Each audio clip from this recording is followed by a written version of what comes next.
Channel के सभी दर्शकों को नमस्कार, जय श्री कृष्णा, प्रणाम।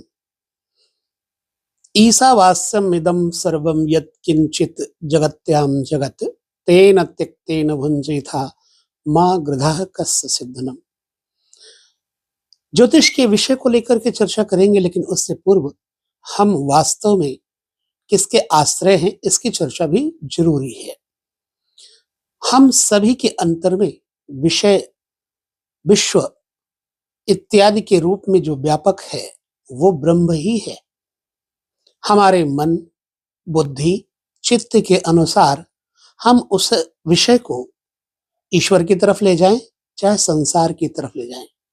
जब हम संसार की तरफ ले जाते हैं तो हम संसारी हो जाते हैं, जब हम ईश्वर की तरफ जाते हैं तो हम ईश्वर के हो जाते हैं। हमें ईश्वर का होना अनुभव में आना चाहिए। पहले हम ईश्वर के हैं, बाद में हम जगत के हैं। इसलिए इस सूत्र को मैंने आपके सामने कहा, ईशावास्यम इदं सर्वम, अर्थात ईश्वर का वास इस सब जगह पर है जो दिखाई पड़ता है, और वही सब कुछ कर रहा है शरीर रूपी यंत्र में बैठा हुआ। वो निष्क्रिय है लेकिन चैतन्य है। उसके भरोसे इंद्रियां चैतन्य स्वरूप में है, इसलिए समस्त इंद्रियां चैतन्यता को प्राप्त होती है। इसलिए हमारा कुछ भी यहां नहीं है। हम चाहे धनवान बन जाएं, रूपवान बन जाएं, गुणवान बन जाएं, लेकिन हम अगर भगवान के नहीं बने तो वो सब व्यर्थ है। इसलिए ज्योतिष का भी मूल मंत्र ये है कि आप जितना सात्विक होंगे उतना आपके अंतर में ज्योतिष यानी भविष्य का प्रकाश फैलेगा। ये तो रही बात हमारी आपके साथ एक संदेश की। मैं आज आपके कुछ लोगों के प्रश्नों के उत्तर दूंगा, और उन उत्तरों में उन लोगों के प्रश्नों को शामिल करूंगा जिन्होंने बड़ी श्रद्धा से, आस्था से अपने प्रश्न किए हैं। तो सबसे पहले हम चश्मा लगा लेते हैं, उसके बाद पढ़ते हैं, क्योंकि ऐनक के बिना थोड़ा दिखाई कम पड़ता है, जो निगाह है नजदीक की वो कम हो चुकी है। इसमें एक भवानी शंकर पांडा जी हैं, इन्होंने लिखा है, सर 9th हाउस सिंह राशि में बुध शुक्र राहु युति है, धनु लग्न का जातक क्या प्रभाव होगा? Please answer sir, it's a humble request to you. देखिए भवानी शंकर जी, सिंह में बैठे हुए शुक्र, बुध और कौन है? राहु। अब हम इस पर थोड़ी चर्चा आपके साथ कर लेते हैं। यानी कि जो आपका लग्न है वो धनु है, ठीक है। धनु लग्न में जो शुक्र है एक षष्ठेश का स्वरूप ले लेता है और एक एकादशेश का स्वरूप ले लेता है, यानी 11वें भाव का, आमदनी के घर का, और 6ठे भाव शत्रु, रोग और ऋण, यहां का स्वामी कहां बैठा है? 9th हाउस में। किसके साथ बैठा हुआ है? राहु के साथ बैठा हुआ है, बुध के साथ। तो अगला प्रश्न है सुषमा अग्रवाल जी का। सुषमा अग्रवाल जी कहती हैं, मकर लग्न में 9th हाउस में केतु होगा तो नीच का हो जाएगा क्या? देखिए 9th हाउस में केतु बृहस्पति की तरह परिणाम देने वाला बनता है। 9th हाउस में केतु माना कि कन्या राशि में है, कन्या राशि में केतु नीच का होता है, परंतु यहाँ के स्वामी बुध के ऊपर बहुत कुछ डिपेंड करता है। यहाँ केतु बैठ करके कन्या राशि में भी आपको फल बुरा नहीं देगा, अच्छा परिणाम देगा। धर्म, स्वाध्याय, ईश्वर आराधन, साधु संतों के साथ, ब्राह्मणों के साथ, वेद के साथ, पुराण के साथ, यानी धर्म के साथ आपको जोड़ता है, अच्छी स्थिति में ले जाएगा। हाँ, क्या काम करेगा केतु?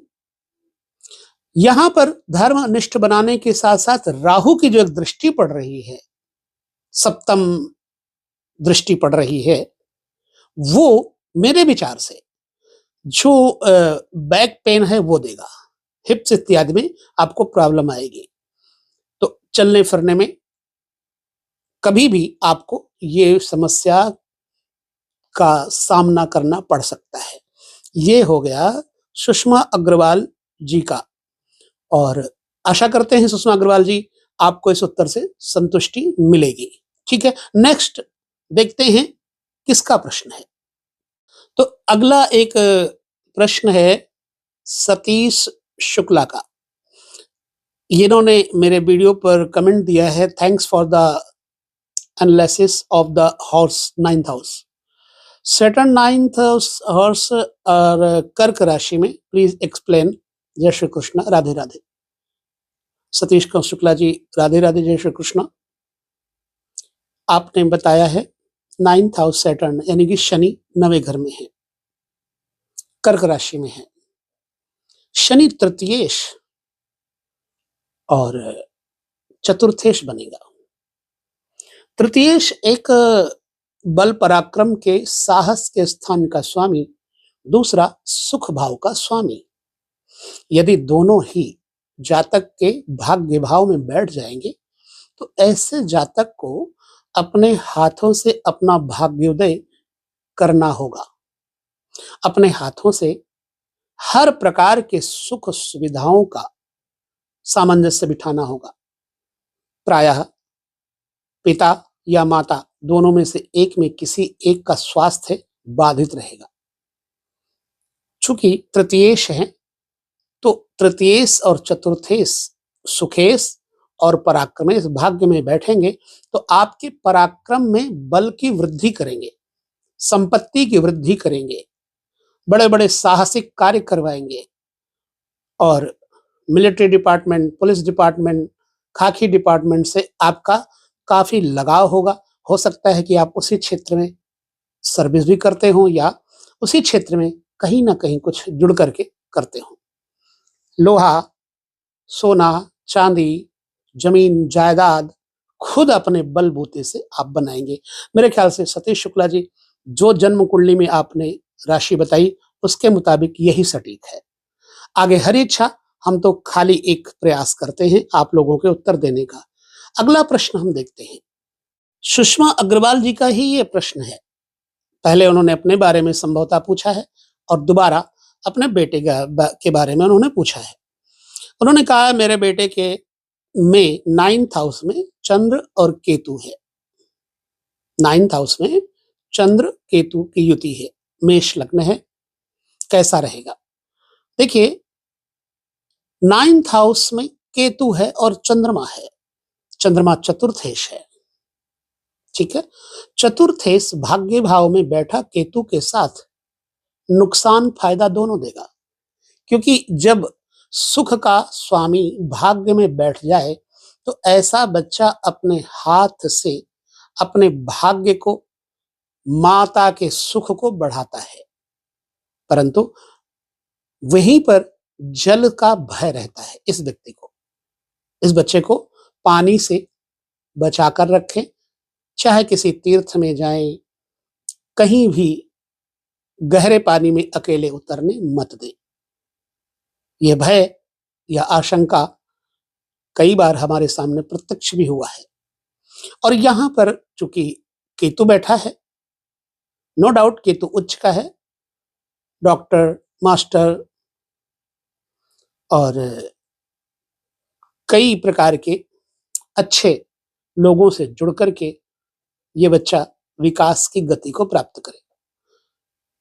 चोट लगेगी, चोट का भय रहेगा हाथ में, कमर में, हिप्स में। और पुनः चंद्रमा पर जब केतु बैठ जाए, राहु की दृष्टि भी हो जाती है, तो क्या होता है, छोटे भाई बहनों का सुख नहीं रह जाता। माता या पिता को शारीरिक कष्ट की संभावना भी बनी रहती है। बाकी पूरी कुंडली को देखने के बाद ही कुछ निर्णय लिया जा सकता है। ये सुषमा अग्रवाल जी आपके दूसरे प्रश्न का उत्तर रहा। अब हम देखते हैं अगला प्रश्न किसका है। फिर इन्होंने एक देव जी हैं, इन्होंने लिखा प्रणाम गुरुजी, कृपया सप्तमेश रवि के साथ हो, इस बारे में भी बताएं जो मिसिंग है वीडियो में। आभार। देव जी, सप्तमेश वैसे तो हो सकता है मिस हो गया हो, मैं मिस करता नहीं हूं।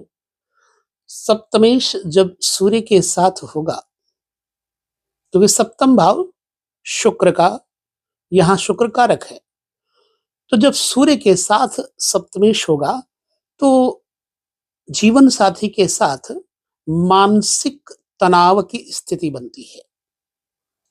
स्वयं जातक अपने जीवन साथी के साथ पूर्णतः तनाव मुक्त नहीं हो पाता, उसके जीवन में प्रश्न चिन्ह लगा रहता है। क्या ये सुख दे पाएगा? क्या इससे आशाएं की जा सकती हैं? ये सब प्रश्न चिन्ह लगे रहते हैं।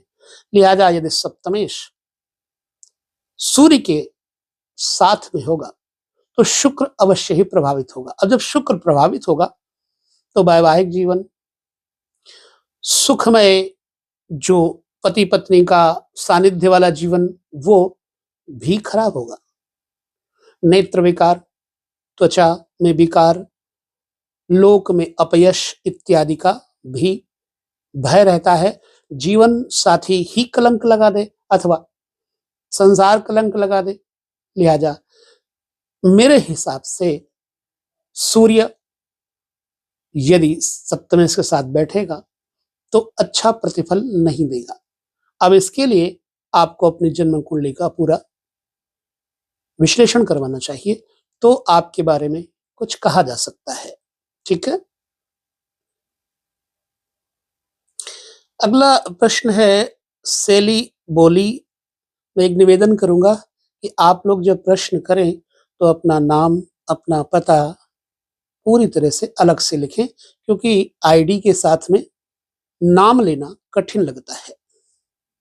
इन्होंने लिखा, गुरुजी मेरे सप्तम हाउस में धनु राशि में यानी मिथुन लग्न की कुंडली है, चंद्रमा है, बुध मंगल शुक्र बैठे हैं। ठीक है, कैसी पत्नी मिलेगी मुझे? जय श्री राम। देखो बेटा, तुम्हारी जो राशि है, लग्न है, वो है मिथुन। सप्तम स्थान का स्वामी हो गया देवगुरु बृहस्पति। ठीक है, चंद्रमा बुध और मंगल यहाँ बैठे हुए हैं। चंद्रमा अच्छे हैं, पत्नी सुंदर मिलेगी। बुध अच्छे हैं, बुद्धिमान मिलेगी, बड़बोलापन वाला स्वभाव होगा। यहाँ मंगल शुक्र बैठे हैं, ये आपको विषयों की तरफ बहुत ज्यादा घिराव करेंगे। अत्यधिक विषय वासना का सानिध्य हो सकता है, जिसकी वजह से सामाजिक कलंक का सामना करना पड़ सकता है। यह पूरा सत्य नहीं है अभी, पूरा सत्य तो जन्म कुंडली देखने के बाद ही होगा। चूंकि आपने जो प्रश्न किया था उसका उत्तर मैंने दिया।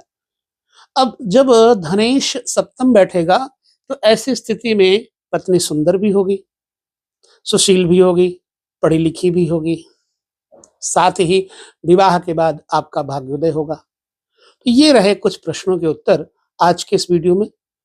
यदि आपके भी प्रश्न हैं अच्छे, तो आप अपना जन्म तारीख भले न दें, लेकिन ग्रहों की स्थिति बता दें, अपना नाम बता दें, आप कहाँ से हैं।